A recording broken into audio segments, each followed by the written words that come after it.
The ending of Eva, Aizen's reveal, the Super Saiyan 1 transformation, One Piece's Gear 5, and Naruto confronting pain. There are moments for me in all shows that make certain series great, and I think the end of this battle is another one of those. Everything we thought we understood about the series is ultimately flipped on its head throughout this fight here. So, it's time. Today we are diving back into Jujutsu Kaisen and the most recent complete section of the story. More specifically, the decisive Gojo vs Sukuna battle in the uninhabited, demon-infested district of Shinjuku. Well, I guess I need to kind of take everything back to the exact moment when the fight kicked off, and of course massive manga spoilers for anyone who's an anime only and happened to stumble across this fight. Anywho's, as all of these sorcerers were lacking out, discussing how to give Gojo a boost of confidence, as it's the first time they've ever really needed to do so, Gojo himself, accompanied by Gramps and Utahime, all with looks of determination, then roll up and get ready for battle. With everyone around feeling his aura, Yuji greets his sensei wholeheartedly and lets him know that he can't even get close because his technique's in the way. Gojo is slightly surprised by this, but after a moment ends up laughing while telling his boy to give it to him, causing Yuji to jump up and slap his sensei on the back. Then, following on the same path, every other sorcerer patted Gojo on the back as he rolled through the group on his way to the battlefield. Walking through a skyscraper with Gojo now, Ajichi notes that it feels like ages since he was last here, yet, in reality, it's only been just over a month now. Wanting to know what the realm felt like, Gojo explains to him that the prison realm was like when you're mad busy with work that it flashes in a week. However, the feeling's so draining that you'd never want to experience it again. After a few moments, Gojo inquires about the people in the basement of Shibuya's metro station, where all of that chaos had started back in the Shibuya incident arc. If, we're being specific, that's where Gojo came across Choso, Hanami, and Joko, and they tried, teaming up on him and whatnot. Even though Gojo only fought them for a very short period of time, it left remnants of Gojo's cursed energy that made cursed spirits avoid the entire floor. Which is actually insane when you think about it.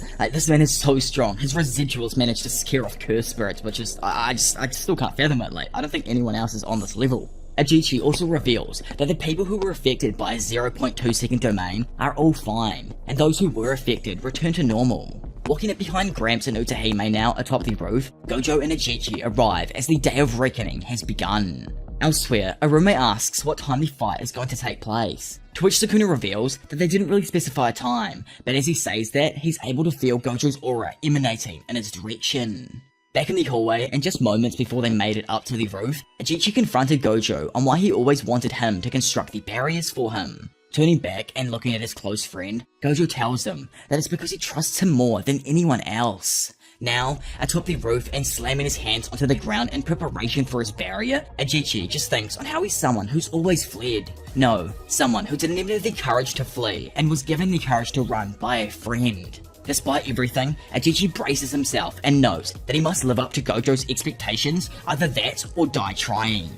In front of the two, and while using her curse technique called Solo Forbidden Arena, it's explained that any sorcerer of her choosing, including Utahime herself, will have their curse energy reserves and output temporarily enhanced as long as they remain within range. To excel at Jujutsu is to excel at subtraction. The degree to which a sorcerer can emit cadence, movement, and other elements that relate to their curse technique determines their skill, and Utahime leaves nothing out. Words, gestures, dance, music, elevating a simple technique to that of a ritual boosts its effectiveness by 120%. Utahime's curse technique allows her to boost the chosen sorcerer's curse energy, and as Gojo himself also began chanting to add to his own technique, 9 ropes, polarized light, crow, and declaration between front and back, it's revealed that just like our girl, Gojo has also never left anything out, and with the combination of the trio's curse energy, he shoots forth his 200% hollow purple.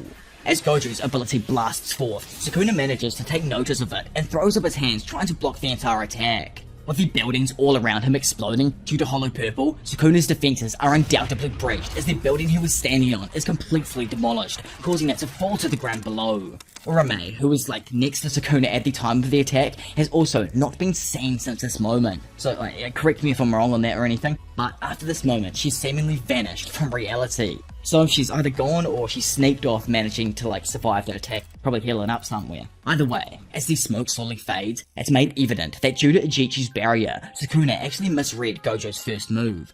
Even though he knew where he was, he didn't sense the insane curse energy output until the last moment. Bursting through the smoke, Sukuna, with one less hand, somehow managed to tank the first attack, leaving the true battle between history and today's strongest sorcerers to continue. So, skipping back just before the blast, Sukuna and Urame were located at the Shinjuku Center, which is around 4 to 5 kilometers away from the Shibuya building Gojo was currently on with his team. Having strolled or probably just teleported across that distance in a matter of moments, Gojo sets the record straight and tells the King of Curses that he's the challenger here. The challenger though, Sukuna standing there finds it utterly pathetic that Gojo would state that after landing a surprise attack.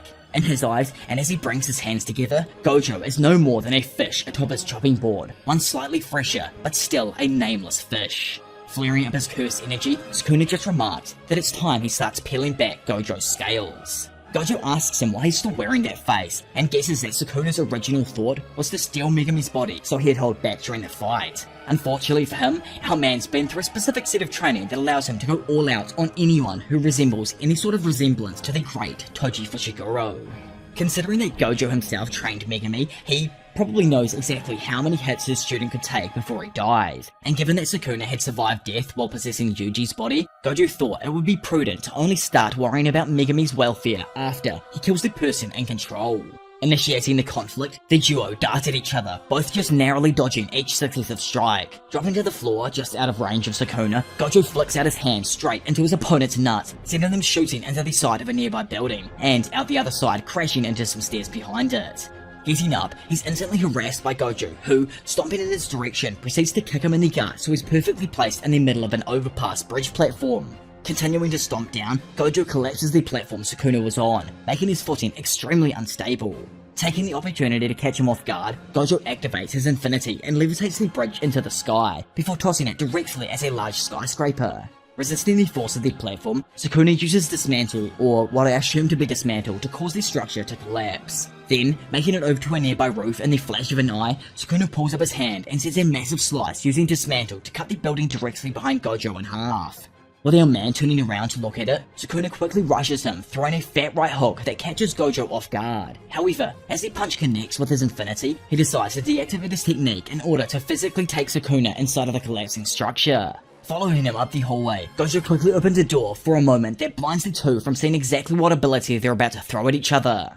Catching them both off guard though, the building crashes into the ground below, bringing a previously intense fight to a brief pause. Walking out of the debris while all of the smoke slowly starts to disperse, Gojo jokes that, well, he's just gonna pin all of this destruction on Sukuna once he gets out of here. Sukuna though points out that he really can't say anything, quickly making Gojo realize that Mei-Mei's actually streaming this entire fight to the world. When it comes down to Gojo's limitless technique, it allows him to be completely untouchable. To get around this, and in a similar way to what Hanami and Jogo did, Sukuna is using domain amplification to neutralize his curse technique. Confused slightly on what domain amplification is, Yuta explains to everyone while they watch the fight that he saw something similar in Mikamaru's footage. He pretty much said like what I exactly said before about Jogo and Hanami using domain amplification to nullify like Gojo's technique and everything. Hikari points out that it does seem like Gojo's domain has been neutralized, but he's still confused how. The OG Kusakabe lets them all know that it's more of a refined version of a simple domain. If one sheaths themselves in a domain without imbuing your own curse technique, you allow the opponent's technique to flow into that empty space, thereby neutralizing it. Angel points out that the main drawback to domain amplifications is that you can't simultaneously use your own innate technique. No one, not even Sukuna, is an exception to this rule. So, in her eyes, if Sukuna has another way to deal with Limitless other than domain amp, then Gojo will 100% lose. Confused on why they don't just use the domain expansion, Miba inquires as to why. She knows that immediately following the domain, one's technique becomes unstable. So it would make sense for Sukuna to challenge the domain first. Karara notes that it is easy to say that, but depending on the outcome of that domain battle, the fight would be over, which in both of the girls' eyes is the correct battle strategy.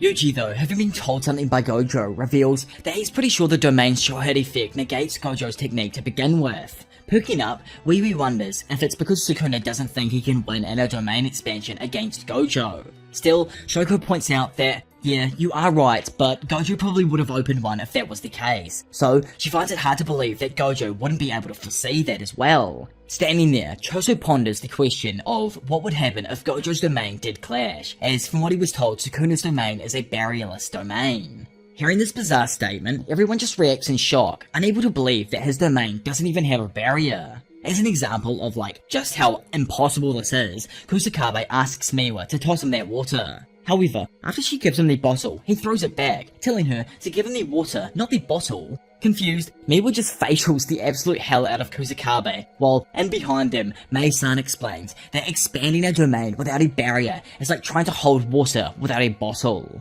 With no container, can you even accumulate water? Can you paint on thin air without a canvas? With no stem, root or leaves, can a flower bloom from a seed? Maki compares it to using software without even having a PC to run anything on. It's frankly unfathomable in their eyes. It's completely impossible. Even still, she notes that Megami's domain was never enclosed within a barrier, and having heard that before Megami was given his grade promotion, Kusakabe explained that to use it, he actually had to use an existing structure to enclose his domain.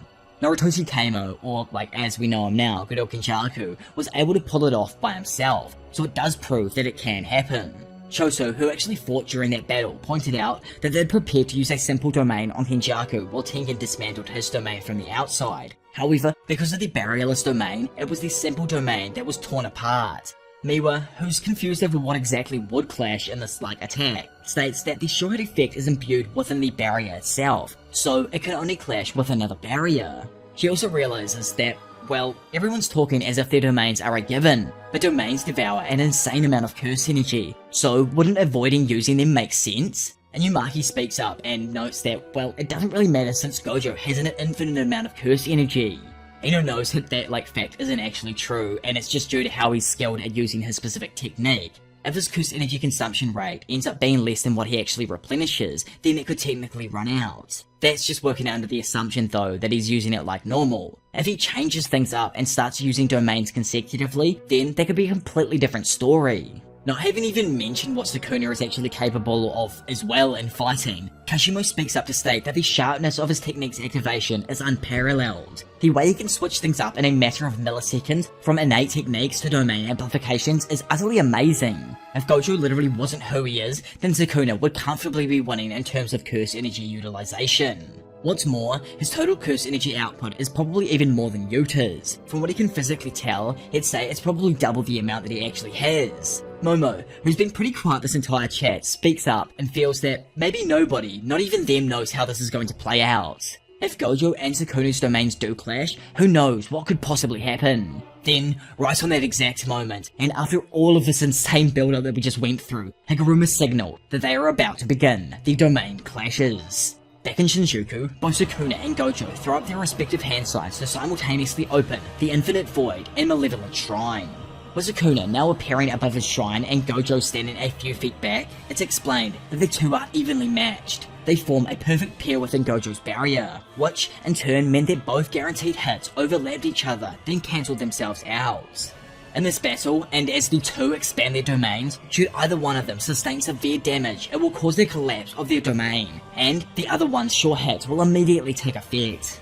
Back at the TV room, Kusakabe and Mei both react in shock, as somehow, even with their domains active, they're still evenly matched. In Shinjuku, the pure force of the two overlapping domains caused the surrounding area to start getting atomized. Sadly for Gojo, the effective range of Sukuna's domain reaches even beyond that of a barrier. And just as Yuji knows that a domain expansion is weak from the outside, Gojo's domain cracks and shatters, as it's shown that below it, Sukuna's domain now sits perfectly fine. With no protection against Sukuna's short hit technique, the effect immediately flies forth and seemingly cuts down the strongest sorcerer of today.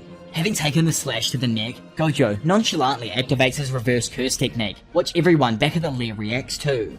Higuruma states that as long as Gojo stays in range, the slashes will never stop coming. Choso, who assumes escaping is probably the port of call for Gojo, is backed up by Hikari, who somewhat agreed with him. However, it's more that Hikari assumes Gojo will make a dash for the exit, whereas Kusakabe realizes that teleporting is out of the question, since it's an application of the limitless technique. Due to the use of his domain expansion and it being destroyed, it's plausible that for a moment he can't use his curse technique, which, like they state, means he's in store for one hell of a beatdown. Back inside of Sukuna's domain expansion, Gojo is relentlessly slashed over and over again by the sure hit effect of the domain. Somehow though, Gojo manages to calm himself as he knows for a fact that when it comes down to techniques, Limitless is far better. Having been able to consistently overpower Sukuna's short-hit effect with his use of reverse curse technique, Gojo, just like what everyone else had expected, makes a dash for the exit. Sukuna immediately makes a dash to keep up with him, while remarking that he isn't going to just let him escape. Grabbing his leg though, Gojo, still while constantly getting slashed, pulls him in and knees Sukuna into the floor. Towering over him, Gojo attempts to land a curse energy infused overhand, but misses, only cracking the floor as Sukuna manages to quickly weasel his way out. Standing there and looking at his opponent, Sukuna remarks that Gojo's still moving pretty well, considering that he's been activating his reverse curse technique at full output in order to survive the constant slashing. Gojo, on the other hand, notices something extremely important. To him, it looks like Malevolent Shrine itself is the heart of the domain, not Sukuna. Back inside of the headquarters, Yuji ponders what would happen if someone did destroy the heart of the domain, or like the shrine specifically. The Big Brain Kusakabe brings up that objects inside of domains don't tend to hold any special meaning or significance, so think of it as like it wasn't even there to begin with. Mei-san thinks that if it is a symbol of the domain, then you wouldn't even be able to destroy it, and even considering Gojo's insane skills, it doesn't look like he's taken any measures to actually try to destroy it. Suddenly, Gojo activates the new Shadow style, Simple Domain, taking Kusakabe by surprise, as he probably didn't expect to see this one.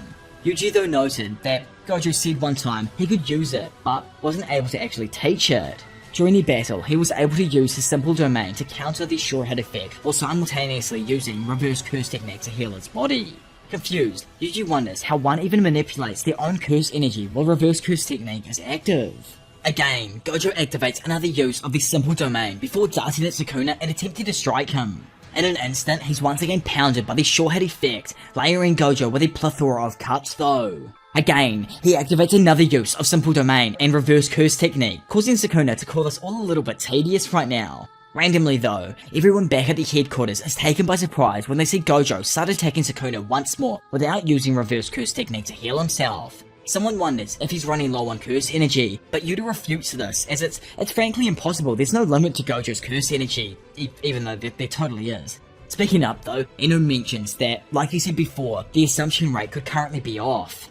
Right after domain expansion, he started using reverse curse technique and maximum output, which uses up twice as much curse energy, and that's not even taking into account the fact that Sukuna is also rushing at Gojo himself. With the two powerhouses of the series also rushing at each other once again, and the cuts not stopping for Gojo, everyone wonders if Gojo is about to lose. Jumping on Sukuna though and wrapping his hands around the back of his head, Gojo activates his curse technique reversal, before leaning back and pulling his hands up in preparation to end the fight. Blown away with what he's just witnessed, Yuta wonders if it's even possible. In his mind, the reason he wasn't able to heal himself for a moment was because Gojo was using reverse curse technique to heal his exhausted curse technique. Unleashing Red, Gojo shoots forth a blast of reverse curse technique, propelling Sukuna back into the shrine that makes up the center of his domain. Noting that he somehow managed to survive the blast, Gojo activates reverse curse technique to heal, and jokes that damn, this dude is really turning into a pain on the ass. Going into more depth on the insane feat Gojo just did, Yuta explains that a curse technique which has been burned out by using domain expansion is an entirely different matter than physical damage. It's like when a machine overheats. If it isn't broken, you have to let it cool down or it won't work again. Interpreting this, Maki makes it easier to understand by saying that reverse curse technique can repair damage, but it can't help with the cooling effects of it. However, it looks as if this understanding of the ability is completely wrong. Back in Shinjuku, and having made it out of the effective range, Gojo asks if Sukuna is able to expand the size of his area. Not even giving Gojo a second to think, Sukuna instantly expands the size of Malevolent Shrine's domain expansion to its maximum. In the same moment, Gojo, to the shock of everyone, also expanded his Infinite Void for a second time. With everyone watching, they wonder if Gojo's really dumb enough to just fall into the same trap as before. Mei notices it first though, and Higuruma, who, by the way, for a new sorcerer, is so big brain, states that Gojo switched conditions on the external and internal conditions of his barrier, which, in simple enough terms for myself and Yuji to understand, means that Gojo this time is able to protect himself against the attacks from outside of his domain. Reinitiating the battle once more, both Gojo and Sukuna trade hands back and forth, but not once do the hits actually end up landing on either side. Jumping back, Gojo is absolutely blown away as he understands that somehow Sukuna was able to use his domain expansion and amplification at the exact same time. On top of that, he's becoming more comfortable inside of his own infinite void, and his curse energy output is only increasing. So, in usual Jujutsu Kaisen combat, you cannot use an innate technique that is etched into your body while using a domain amp. But if you go and imbue your domain with a technique itself, then this is an entirely new situation. Throwing a punch, Sukuna manages to dodge back out of the way. However, as he pushes, trying to strike Gojo, the Six-Eyes Maniac manages to evade the strike and thump the side of Sukuna's body. Managing to spin out of Gojo's sight, he quickly understands that somehow, and while inside of his own domain, Sukuna turned off his sure-hit effect. Knowing that the only ones who are unaffected by Infinite Void are Gojo and anyone he touches, Sukuna's plan is to expand his effective range and increase the power of the Binding Vow even further than he did in Shibuya with Megami. By using a Binding Vow, Sukuna is able to further increase the power of his domain outside of Gojo's domain. He does that by removing his short hit guarantee inside of the domain, while simultaneously also keeping himself safe from Infinite Void by touching Gojo. Due to all of this, and again, just like last time, Gojo's domain collapses and the man is followed by a plethora of strikes that seemingly knock him away from Sukuna. With everyone back at the TV station headquarters place, whatever it honestly is, I don't have a clue what to even call it, react in horror to what's going on in the current battle, Hajime states that if Gojo dies here, he's going out to fight next, so don't even try and stop him. Over in Shinjuku, Gojo activates another technique that he notes he hasn't used much since he mastered his domain. Seeing this, Kusakabe spits out a smoke in awe of just having seen Gojo use the Falling Blossom emotion. For those of you who forgot, because I think it's only been used like maybe 2 or 3 times throughout the series, it's a secret art of the Big Three families, an anti-domain technique. All in all, it's an application of curse energy that automatically repels anything you touch. It wouldn't ever be able to do something against the complex domain like Infinite Void, but if you're up against something like simple slashes, it's pretty useful.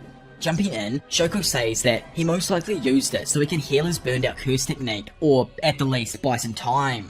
Again though, like what is this, a 3rd time now? Gojo blows him all away as he activates another use of Infinite Void. Unlike all of the previous uses though, this time it's completely massive in comparison, and in Kishimo's eyes, it looks as if Gojo was trying to encapsulate all of Sukuna's domain within his own barrier. Mei thinks that it's a bad move trying to expand a domain to that size, as it'll drastically lower its effectiveness, and like Higuruma states, even if the domain isn't destroyed, it's still pointless unless he wins the battle inside of it. Suddenly, Gojo's domain cracks, putting everyone on edge and making them think that it's about to fail. Momo though quickly speaks up that no, it's not broken, in fact the barrier is quickly changing size and now it's only a fraction of the original size.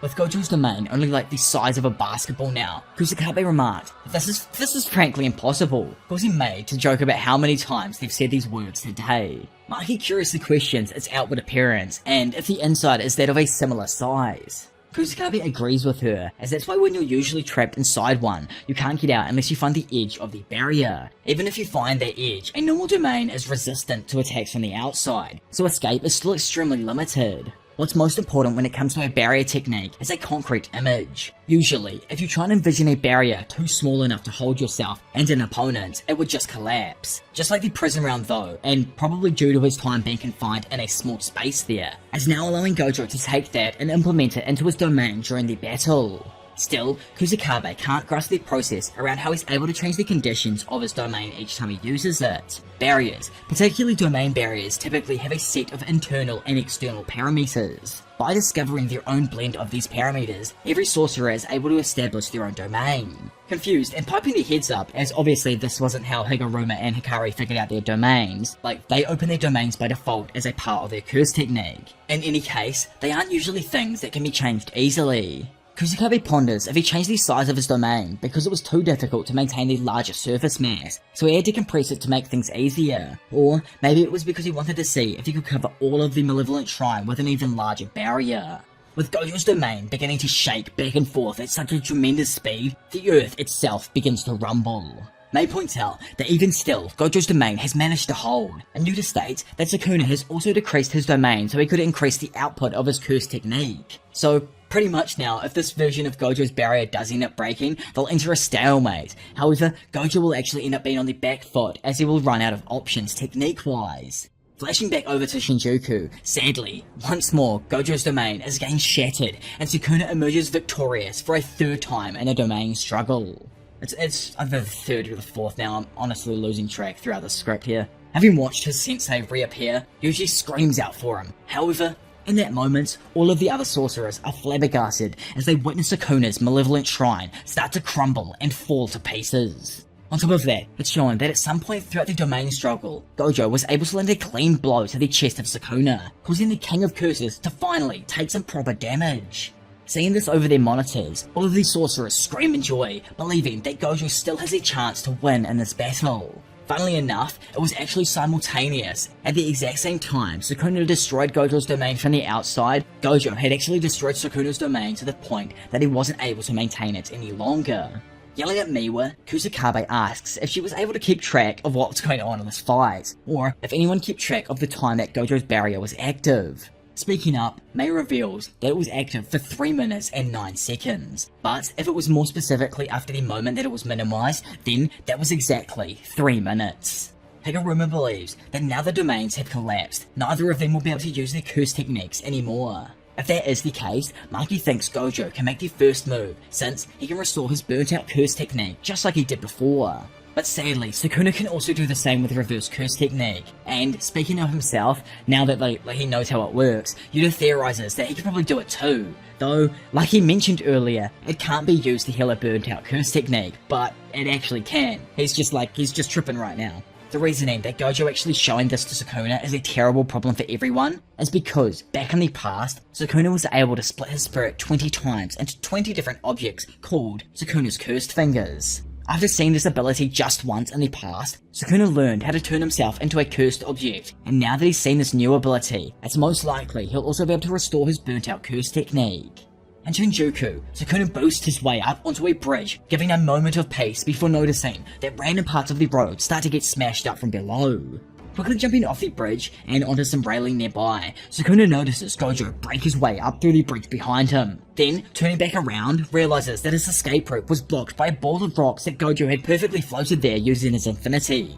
With absolutely nowhere to go, Sukuna throws up his hands to block and takes a kick that sends him sliding back along the sidewalk. Taking a moment to think about the fight, Gojo wonders why Sukuna has been stubbornly avoiding using any other curse technique than his own. Even when the strength of the barrier was lowered and Gojo had flipped the conditions on it, he didn't try to destroy it from the inside. Instead, he took the riskier option. While they cancelled out each other's sure hit effects from within the domain, Sukuna had no other choice but to use his domain amplification in order to beat his limitless curse technique, which was actually a massive advantage for our man. Still, as he saw earlier, within a domain, Sukuna is unable to use buildings to attack. In fact, until after Gojo's domain was destroyed, he technically had the upper hand for over 3 minutes. Yet, in spite of that, he can't seem to understand why Sukuna didn't ever attempt to make use of something from the Ten Shadows technique or Maharaga while in a domain. He has the memory of Megami and the conversation that happened between them, so he knows for a fact that someone of the exact same power died to a person like Megami. Gojo just ponders if he's scared he'll beat Maharaga in one shot. However, in that exact same moment, the wheel turns and blood begins to drip from his own nose. Fucking nosebleed though, Gojo was baiting our damn ass with that one, and in an instant, both him and Sukuna throw up their hands to perform another domain clash. Yuji points out that again, they activated it at the exact same time, and Angel, who's right next to him, brings up that Sukuna can now restore his burnt out curse technique, or maybe just decided to hide the fact that he could until now.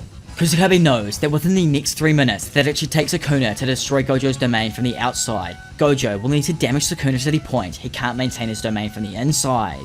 Shoko, joking that they probably shouldn't talk as if Gojo was on the back foot yet, brings up that if Sukuna is hit at all by Unlimited Void, then man is completely done for. Due to this, it's certain that if Gojo is able to destroy the Malevolent Shrine within the next 3 minutes, then he will win this battle. Inside of Shinjuku, and having flared up his curse energy fists, Gojo pounds Sukuna with a barrage of punches that really only bruise the King of Curse's arms. Jumping up, Sukuna tries to quickly get over his shrine, however, he's knocked into the floor, then, while incapacitated, is grabbed by Gojo's infinity and pulled towards himself. Having been flung towards Gojo, Sukuna just manages to block a devastating stomach punch. Randomly though, and I'm assuming man's used Yuji's divergent punch to delay the hit of his curse energy, Sukuna's Malevolent Shrine is completely destroyed, while in the exact same moment, Gojo's domain also ends. Falling to the ground and looking up, it's evident that this time, Sukuna took a serious blow, as half of his face appears to be missing. With everyone believing that when it comes down to domain struggles, Gojo is stronger, they all hope deep within themselves that he can win. Back in the battle and throwing a fat right hook, Gojo sends Sukuna straight back into the side of her bridge pillar, breaking it in the process. I don't even know what we're at now, like, this is utterly insane. And in that moment, Gojo and Sukuna launch another set of domain struggles. Yet, unlike all of the previous battles, something is actually different here for the first time, and Yuta can't help but feel like maybe, just maybe, Gojo was able to expand his domain earlier. Inside of the domain struggle, it is revealed that Sukuna was indeed busy healing his body, and because of that, he was late restoring his curse technique. It was less than 0.01 seconds, but Unlimited Void landed on him. As an infinite set of infinite information rushes into the cerebral cortex of history's strongest sorcerer and the king of curses, our man, today's current demon, rushes forth and pierces the chest of darkness incarnate. Only 2 minutes and 40 seconds after they expanded their domains, Gojo was able to collapse Malevolent Shrine within his innate compound. With nothing, not even the friction in the air available for Sukuna to use now, he stands there dumbfounded as the full effects of Satoru Gojo's infinite void connects with his brain. Not done yet himself, Gojo lets everyone know that crushing his heart was only the beginning. Now, he's gonna take everything from him. However, before he's able to even connect with Sukuna, a set of prolific words are spoken. With this treasure I summon, 8-handled, sword divergent, Scylla divine, General, Maharaga. Skitting out with the fact that, like, Sukuna managed to summon him in that moment, Gojo just assumes that it hasn't had time to adapt to Unlimited Void yet, so surely he can destroy it in one shot. Activating Curse Technique Reversal, Gojo is just baffled when he witnesses Maharaga literally not care, and instead with his Sword of Extermination slashes down, completely destroying Gojo's infinite void. Falling to the ground now, Gojo can only gasp as he realizes that somehow Maharaga had already adapted to his domain expansion, allowing him to freely attack from the inside. Realizing that Maharaga had been summoned, Choso points out that it has the ability to adapt to any attack, even Unlimited Void. Using Reverse Curse Technique, and with Maharaga by his side, Sukuna knows that Gojo was well aware of the Shikigami's abilities. In the battles so far, both of the guys have had their domains cancel each other's out a total of 5 times. Gojo's Sure Hit effect targeted everything within their domain, whereas Sukuna's Sure Hit effect targeted everything inside the domain with the exception of himself. This means that the Sure Hit effect targeting Sukuna was still in place. Crazily enough, one of the duo was able to take on Unlimited Void a total of 5 times, while shouldering the burden of Maharaga's adaptation. This person wasn't Sukuna though. No, it was someone else entirely. Blown away with the revelation, Gojo quickly figures that somehow he managed to adapt to Unlimited Void within 0.01 seconds of his domain opening. Doing some more crazy deductions, he figures that, like I said, somehow Sukuna overcame the burden of Maharaga's adaptation ability. Then realizing he's wrong, states that the one actually taking the damage was Megami's soul. Deep inside the conscious of Megami's mind, we see him barely awake with Maharaga's wheel floating directly above him. Seeing Gojo now, and wondering what's on his mind, Sukuna asks, "What's up?" To which Gojo says, "Nothing really. It just warms his heart to see him using such fraudulent abilities." Replying to his underhanded diss, Sukuna states that Unlimited Void is an ability that Gojo activated once inside of his domain. He originally expected it to be a pain in the ass trying to figure out this technique, and at the start of the fight he had planned to neutralize it first. So, while unable to use amplification within the domain, Sukuna used Megami's soul to adapt to Unlimited Void using his own Ten Shadows technique. As a result, he wasn't able to use anything other than what was originally imbued into his own domain. Knowing that all Megami's hook then was the process of adaptation, not like the full effect of Infinite Void itself, Gojo begins pulling up his hand and remarking that Sukuna hasn't actually adapted Megami's soul itself to Unlimited Void, and if he opens his domain once more, he'll destroy him in one attack. Not fazed over this though, Sukuna kinda just laughs and taunts Gojo while telling him that he's no longer able to open his domain. Instantly, and as he tries activating it once more, blood begins streaming from his nose, and everyone back at headquarters still watching the monitors begins freaking out over the possible outcomes. By the way, who do you guys think has left from the headquarters? Like, we can see a few people are still there from like flashing around between now and like what's released. I have a few thoughts in mind, like, where's Takaba? I haven't seen him since the start of their conversation, I'm pretty sure. Back at like 220 something. Anyway, get back to the story. Having found her way in now, Sukuna remarks that using reverse curse technique to heal his exhausted innate technique looks to have strained his physical brain quite a bit. To him, it's evident that his brain, more specifically the prefrontal cortex where the information on curse techniques is located, has been destroyed and repaired far too many times using reverse curse technique to heal his burnt out curse technique now. Oh my god, man, the amount of times I have said curse technique, reverse curse technique throughout this video, like, I am so confused, and I've probably messed it up like once or twice. I probably have. Anyway, terrified at the fact that Gojo had been using such a wild technique, Yusuke just screams that this is way too risky. They all know that the brain, especially that section of the brain, is the most important, and you can't even compare it to simply repairing someone's normal bodily damage. Shoko speaks up, nervous over the fact that she kind of assumed by now that Gojo had gotten used to this effect on his brain. However, it looks like he's beginning to suffer. On top of that, Sukuna has actually done it fewer times, so he's in a much healthier battle condition. Back in Shinjuku, and as Gojo drops to one knee, Sukuna states that Gojo has reached his limits. Even if he could have expanded his domain again, he would have lost the instant that he did. Not to mention the fact that he wouldn't even be able to make it precise enough to actually be a threat to Sukuna. Taunting him like the demon he truly is, Sukuna lets Gojo know that next up, he'll bring the circumference of his domain and wins. From there, he'll be left with nowhere to run, and as he carves him up, he'll simultaneously adapt to his infinity. Saying his final goodbyes, he states that Gojo was born into an era without Sukuna, and was hailed as the strongest of that era. Yet, in the end, he just turned out to be plainly ordinary. Saying those prolific words, domain expansion, one last time, Sukuna proceeds to unleash his domain. However, in that exact moment, all of his eyes begin bleeding profusely, and the domain fails. So, crazily enough, from the time of the previous domains, this last conversation had happened in 10 seconds. And yet, just like Gojo, Sukuna's brain had sustained enough damage to now make an expansion impossible.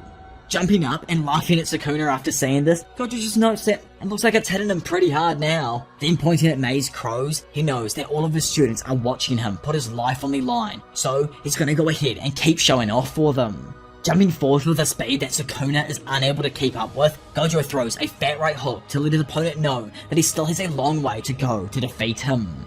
Over inside of the main group's hideout, Kusakabe asks who there had been seriously punched by Gojo before. A few people speak up noting that, well, he didn't hit them, but they tried their best to punch him as hard as they could, and it was physically impossible. Due to only like a few people taking a hit though, Kusakabe, who I'm assuming has as well, says that his fists are enhanced with curse energy, and on the moment of impact, blue repeatedly absorbs the surrounding space. It feels as if you're being counterattacked after preparing for a regular blow. Karara wonders if it hurt, and Hikari along with Yuta both reveal that they puked after the hit they took. Nanami once told Yuji that if he planned on continuing as a sorcerer, then he shouldn't compare himself to Gojo.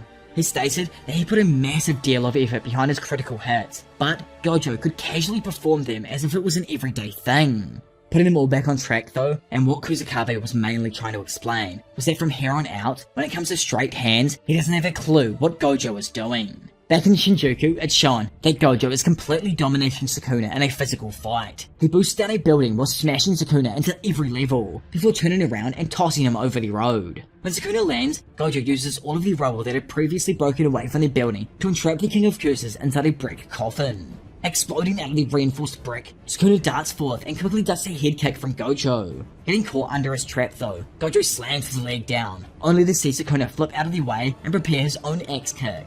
All of a sudden he stops though, as he sees what seems like Gojo running at such a high speed it's begun creating a circle of after images. Thinking that he has the upper hand now, Gojo darts into strike, but Sukuna manages to spot the real image and grab his hand before following up and punching him straight in the face. Being sent backwards, Gojo quickly regains his orientation and lands atop a nearby streetlight. Walking towards him, Sukuna explains that Furu's incarnation, used to manifest Maharaga along with the wheel, represents complete circulation and harmony.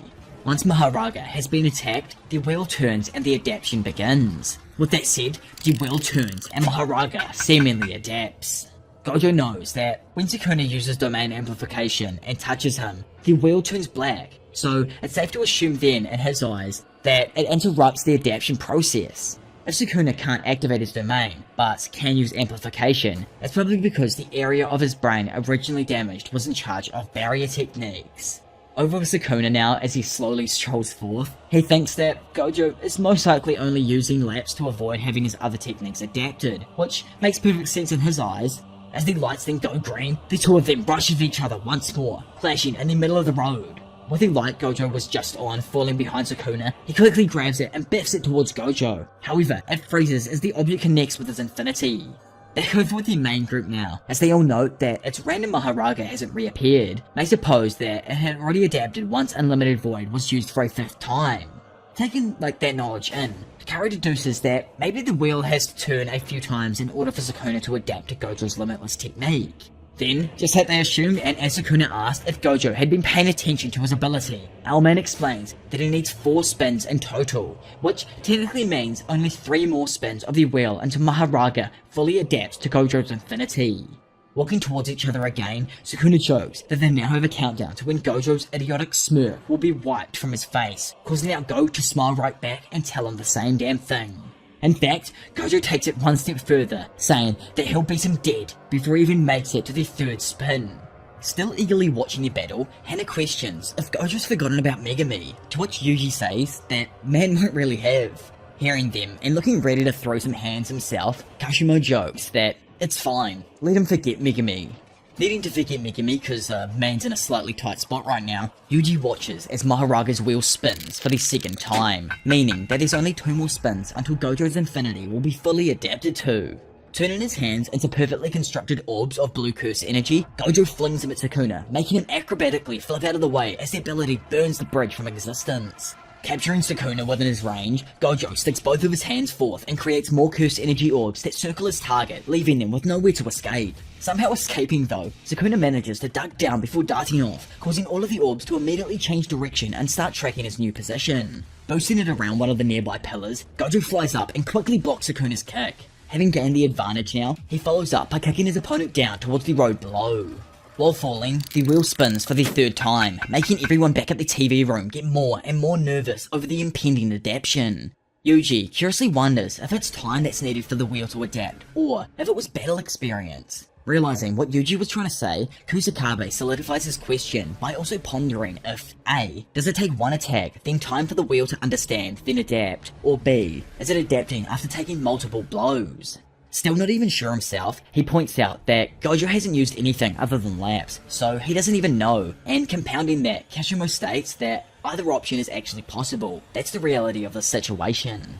Following the King of Curses through one of the nearby building's windows, Gojo remarks that from now on, he's gonna give him hell. In his eyes, he's convinced Sukuna that all he's using is blue, so with this timing, he won't be able to react. Pulling up his hand and firing a point-blank shot of Curse Technique Reversal Red, Gojo just watches as the wheel turns black, signifying that Sukuna had activated his domain amplification.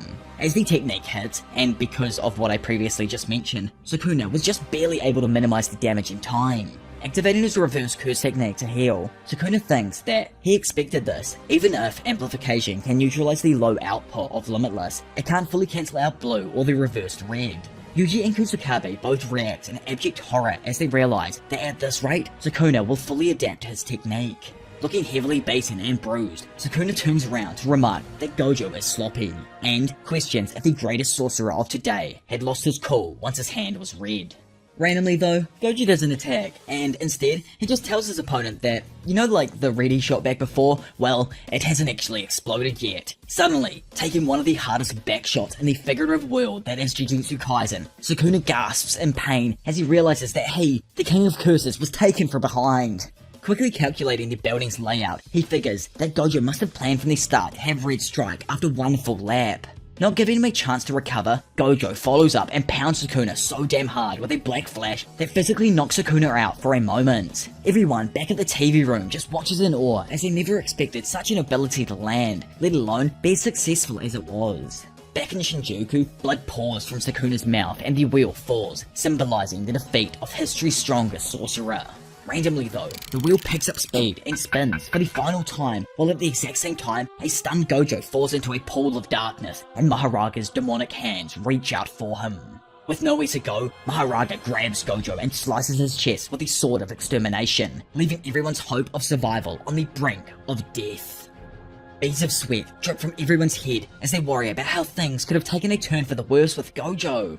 Since Mahoraga has arrived now, it means that he's completely adapted to Gojo's technique. Yuji, however, stays hopeful, as in his eyes, Mahoraga only adapted to the infinity, which means it's only an equal fight now, and Gojo can heal up right away using reverse curse technique. Standing nearby and looking absolutely stressed, Shoko explains that she's been smoking a ton during this battle. Sadly, she thinks it isn't just a case of healing up again. Instead, it's more that Gojo's healing is gradually becoming slower than usual due to his extended use of red.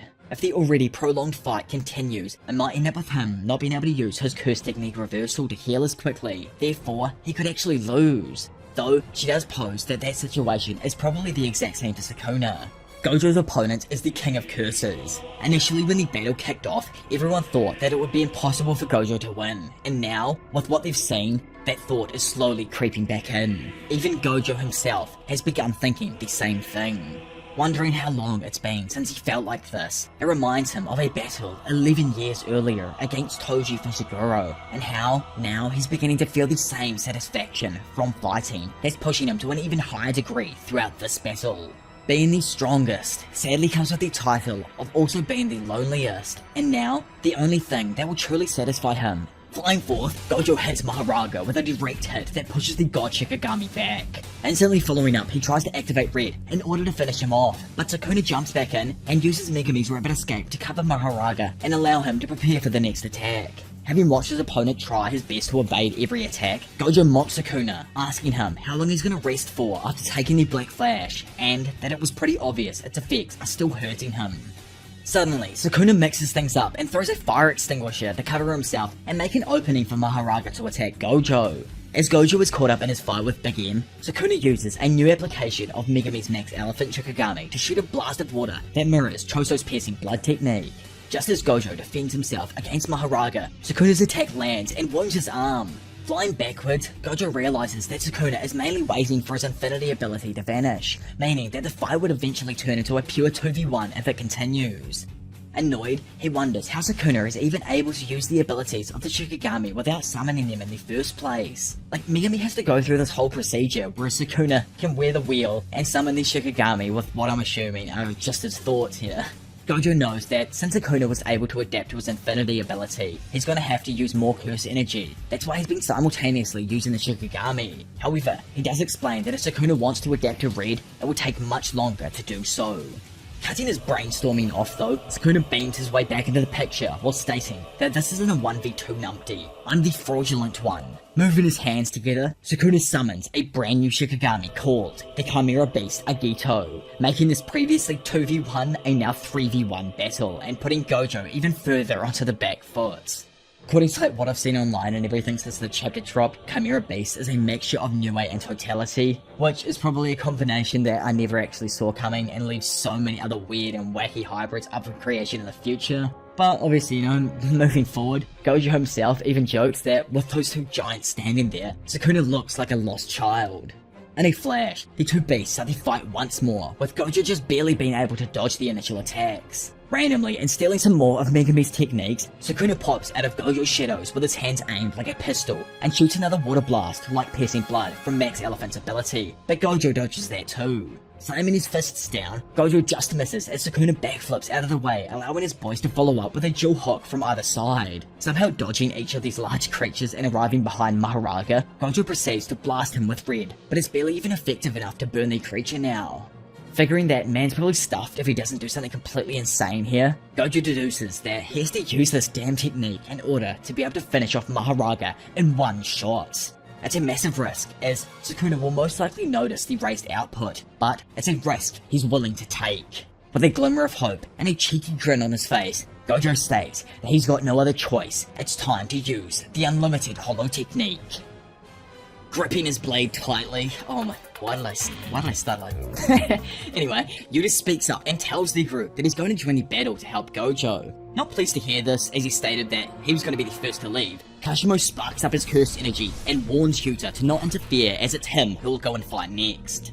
Seeing his boy's cursed energy flare up, Hikari asks Yuta to calm down and says Gojo had initially asked him to tag in when he starts to lose the battle or gets overwhelmed. But Yuta rebukes it, saying that since Sukuna's domain expansion is now disabled, he can help Gojo out by handling the two Shikagamis with Rika. Speaking up, Maki tells Kashimo to not forget his overall role in this battle. If he's defeated, then some of the backup insurance will be gone. Yuta is just like, but bruh, if we go for it now and take this gamble and win against Sukuna, then the insurance won't be needed at all. Probably just eager to test his new body swapping ability, Yuji takes Yuta's side and encourages him to go for it. I love how this backup plan of theirs really hasn't even been discussed at all. We kind of skipped over that month as I've been over in the past. We know for a fact Kashimo said he's going to be the next to enter, but we have no idea when that's actually going to be at this point. But was this even spoken about beforehand with Gojo? Yuta kind of made it seem like they've all had this chat in the days before this battle, so I'm assuming there is an underlying plan that our team does have. Not just going into this not having any plan at all, but anyways, they all think that because Sukuna isn't able to give us everything, and Gojo is at his best when he doesn't need to worry about others, this setup they're currently in has the highest probability of winning.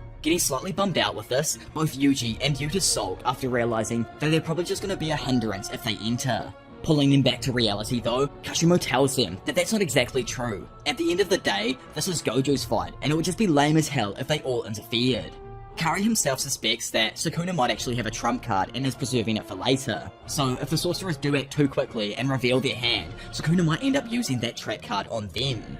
Skipping away from our guys though, and back inside of Shinjuku, the two massive Shikigami attack Gojo in a combination attack. However, Gojo evades the attacks with ease and lands his own counter-attack, Black Flash. Jumping back, it's shown that Agito wasn't even fazed by the hit and instead sends its tail to attack, which is in fact a miniature version of the Great Serpent, proving that this base was probably made up of even more Shikigami than originally thought. Ripping off the head of the serpent tail, Gojo watches as Maharaga quickly pushes the other Shikigami aside to protect it as it heals.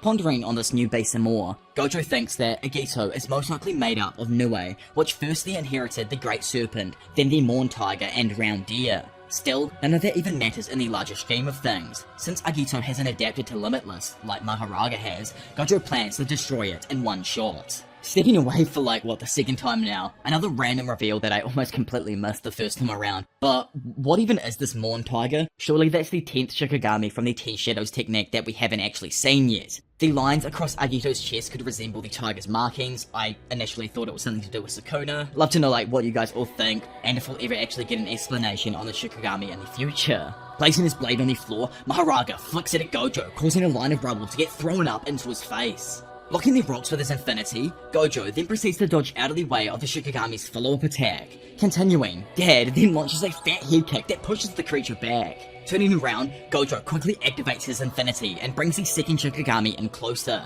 Having seen Agito use RCT to heal its tail before, Gojo realizes that it'll be troublesome if it also heals Sukuna during the battle, so his plan is to firstly deal with it.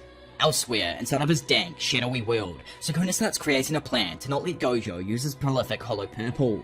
He knows that the last time Gojo used it, the attack was amped up to 120%. Still, he was able to take it head-on with somewhat minimal damage, since it was coming from such a large distance. However, due to everything that's happened since then, if Dad does hit him with even a 100% Hollow Purple right now, then it will be fatal. Knowing that Maharaga wasn't showing him everything, Sukuna speaks up and asks his Shikigami how long it's going to make him wait. He's not dumb and knows it's no longer Megami Shadow, so demands that it shows him what it's got. Following those orders, Maharaga's wheel spins and sends forth an ability that looks exactly like Sukuna's Dismantle, which slices the greatest sorcerer of today's arm right off. Not leaving his shadowy realm, Sukuna chuckles and praises Maharaga for its adept use of his technique, while simultaneously, a bunch of the sorcerers all scream in pure panic. Shoko personally knows that this isn't great timing at all, as Gojo's healing is currently weakened. Re-emerging from his shadows and taking the advantage, Sukuna punches Gojo before quickly following up with a wicked snap kick that sends Gojo directly into the path of Agito, who had begun flaring up its own cursed energy. Agito then proceeds to absolutely pummel Gojo's head with a fat right hook. However, you can't just shoot a hole into the surface of Mars. Gojo, looking completely manic, looks into its eyes while creating an orb of condensed blue and tells Agito that for a while now it wasn't worthy enough to be considered an opponent in this battle. Smashing his left hand down now, Gojo effortlessly thrashes around the pathetic curse. Looking at Sukuna and Maharaga, he cements Agito's uselessness as he captures it completely within his new, blue, maximum output and sends a pathetic creature hurling towards Sukuna and Maharaga. Dodging out of the way of the blast, Sukuna can only watch as the amalgamation of Shikigami's is sent hurling through Shinjuku before it is eventually crushed and destroyed under the pure force of Gojo's maximum output technique. 41 seconds later, Gojo's purple has also ripped its way through the battlefield in Shinjuku. The gods envy us. They envy us because we're mortal. Because any moment might be our last. Everything's more beautiful because we're doomed. In history, there can only ever be one. The moniker of the strongest is something passed down from Titan to Titan. Something only a very talented and blessed individual is capable of achieving. Hard work and determination means nothing if the basis of how you build your strength is shaky to begin with. Luckily for Satoru Gojo, his infinite potential is built upon a ground far stronger than that of a stolen child's corpse. Having completely annihilated Agito, who he didn't see as fit to belong in his presence, it is said that with Gojo having also landed a second Black Flash, his intensity increased, and as he felt a rush of exhilaration flow through him, he activated his reverse curse technique, allowing him to comfortably heal that previously failed arm. On the other hand, and for the first time in 1,000 years, the King of Curses, Ryomen Sukuna, finally begins to feel the weight of battle. Reigniting the fight, Gojo stuns everyone as he lands his third Black Flash, but this time on Maharaga. Darting back, he then takes Sukuna by surprise as he appears directly in front of him. Sukuna tries to throw a fat right hook, but Gojo comfortably dodges it and grabs the King of Curses' hand before adjusting his polarity and throwing him into Mummy Maharaga.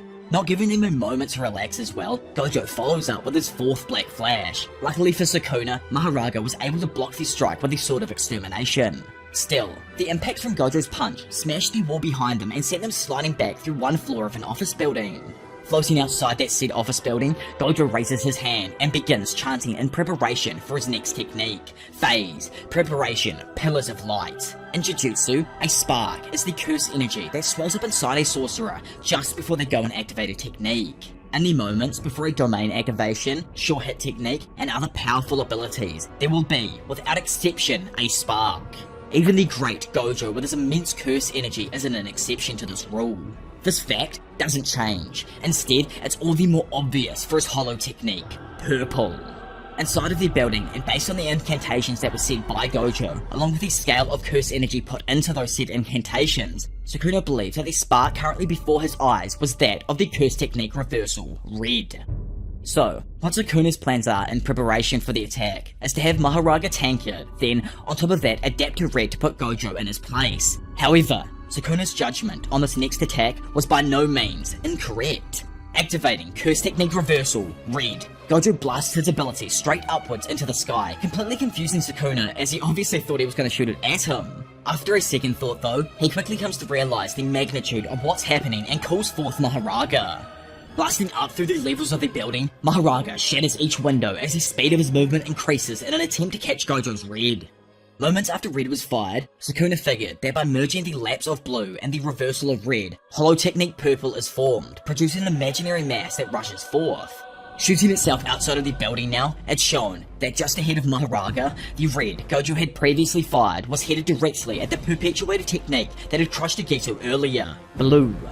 In a general sense, the technique, red, falls into a standstill before it will explode. Sukuna was able to figure this out because of the ability Gojo used on him last time, you know, when he gave him the fat back shot. Maharaga was sent up by him to prevent the abilities from merging. Firstly, what Sukuna had planned for the Shikigami to do was to attack blue and completely erase it, as it had already adapted to blue beforehand. All that ran through the beast's mind as it tried to do this was a yearning to fulfill orders. Traveling up at a rapid speed though, and using the attractive force of his own blue, Satoru Gojo flung himself between his blue and Maharaga. Blue chooses its targets without bias, and because its attraction isn't affecting the adapted Maharaga, as a side effect, it causes adaptation to actually backfire. Lunging forth, Gojo lands a fat uppercut on the Shikigami that leaves Sukuna with no one to defend him as he prepares his own last-ditch attack. Pulling up his hand to perform another use of his piercing blood-like ability, Sukuna plans to disrupt the merging by causing the explosion of red first before it can merge. Shooting off his ability, Gojo quickly follows up and punches the King of Curses in his side. Looking up and seeing that his ability was able to shoot forth and that it was about to clash with Gojo's, Sukuna confidently remarked that he was too slow. Unfazed by this all, Gojo quickly rattles off the incarnation for Blue, Phase, Twilight, Eyes of Pranja in such a short period of time that it utterly stuns Sukuna.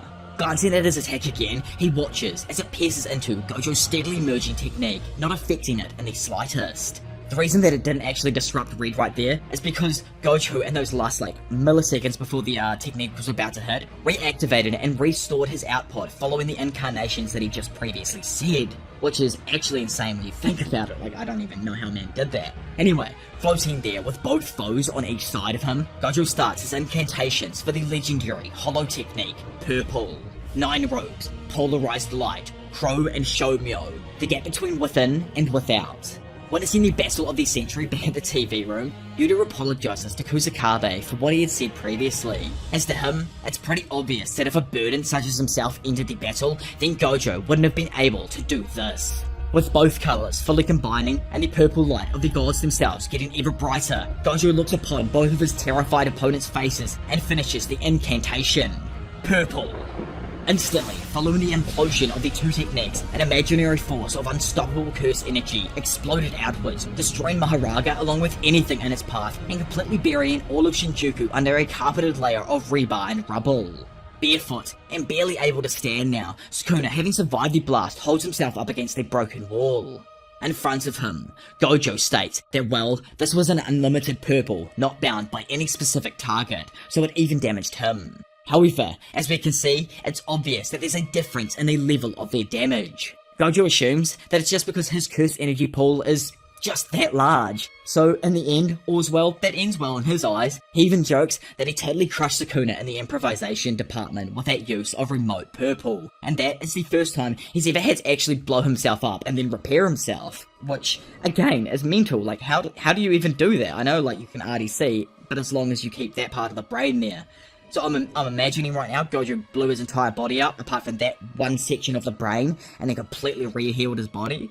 I don't know, man, that's actually insane when you think about it. If you're confused like I kind of am right here, and how in the world Gojo was able to start using curse energy again, well, it's like Kusakabe says here, and how we all learned earlier on back in the series when our boy, Yuji, landed 4 of them. Gojo was able to regain his reverse curse technique because of his use of black flashes. So, miracles happen when people start landing these black flashes pretty much, they reach their true potential and stuff. So now, with Sukuna, who has slowed healing, no Maharaga, and an inability to do any more damage, it means that for sure, 100% Gojo wins the battle of the strongest sorcerer in the history of the Jujutsu Kaisen universe.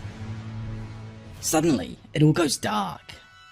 Breaking through the unsettling quiet, Gedo yells out to a familiar someone, saying yo. Looking up with a stupefied look on his face, Gojo groans, confused with his current predicament. Leaning back in his chair, Gojo tells his man that this is probably the worst he could have got. Hearing this, Gedo moans, obviously not happy with his best mate's initial reaction to seeing him again, before telling him that he's been a bit rude. Kind of annoyed, Gojo says he told his students that when you die, that's it, you are alone. So, he hopes this is all just a part of his current imagination. Unconcerned even if it is, Gedo asks why it even matters to him, but Gojo replies that it does matter because of his father. However, he also realizes that things are all set up for Shoko to handle either way, so it's actually okay. Curious on what the battle was like, Gedo asked how strong the King of Curses was. Remembering the tough fought battle, Gojo answers that Sukuna was damn strong and he didn't even go all out for the win. In fact, he's not even sure he could have won even if Sukuna didn't have Megumi's curse technique, meaning that even without Maharaga, Sukuna would have somehow won. Blown away with this information, Gedo was surprised that Sukuna made Gojo of all people admit that he was truly weaker and feels sorry for him. Gojo says that he used to think that him more than anyone else would be able to empathize with Sukuna about the loneliness of being the strongest. However, he still loved everyone and wasn't ever truly feeling loneliness. Somewhere along the way though, a line was drawn between himself and other people, or rather, living beings. He notes that you can grow and love flowers over time, but what he rather wanted from it was for those flowers to understand him. Not gonna lie, that's actually one beautiful analogy for Gojo, wanting all of the young ones that he's teaching to see him and how he does it so they can learn themselves, then grow from it. Anyways, clutching his fist in desperation, Gojo says that he gave his everything to try and win. His trained body, the techniques he learned throughout life, the talent he brushed upon others, inspiration and unparalleled explosive powers. He says he wanted all of him to reach Sukuna and hopes that he somewhat left an impact on the King of Curses. Absolute strength, the loneliness that comes from it. Gojo believes that truly, someday, someone will teach him to love. Calms down now, and with a bit of a grin on his face, he just states that, in the end, the battle was fun for him though. He just mainly feels sorry for Sukuna because he wasn't able to feel the same feeling and give his all to Gojo. Looking at his best mate now, Suguru says that hearing all of this made him feel slightly jealous, but if Gojo is truly satisfied with it, then he's also on the same page as him. Satisfaction. With only one thing missing in his eyes, Gojo told him that he would have loved if Geto was also there to give him a slap on the back and motivate him along with everyone else before battle. Maybe then, he could have truly been satisfied in the end.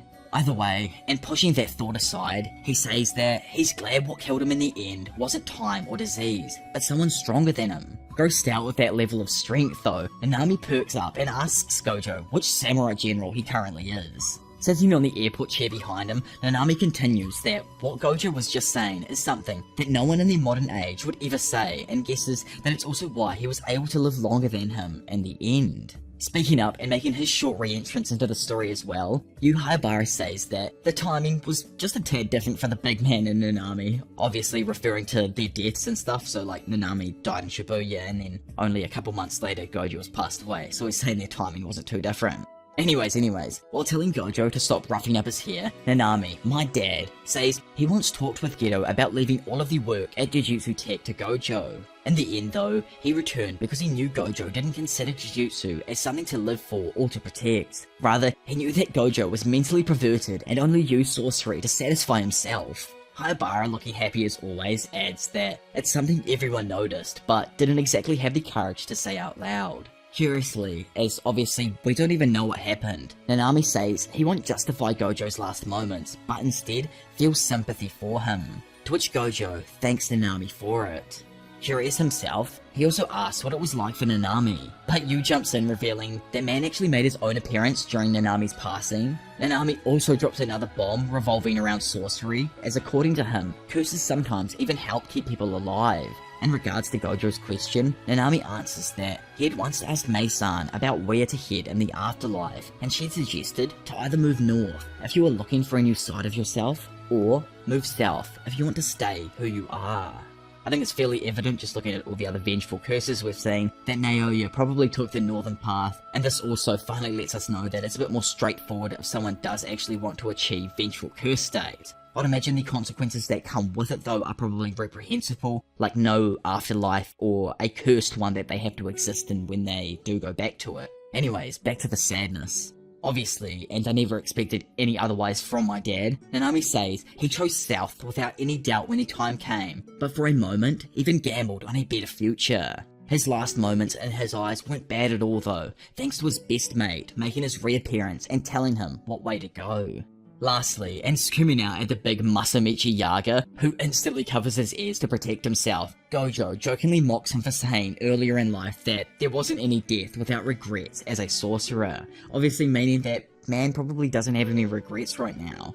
Looking around at everyone else gathered with him inside of the airport, Nanami, Yu, Misato, who Toji must have sadly also killed, plus, you know, there is that little ghostly figure in the back that might actually be Toji, so that is hilarious. Riko as well, who's there chilling with Misato, and finally, his best mate, Suguru. Gojo then also cracks his best smile yet, and hopes to God that this isn't a dream.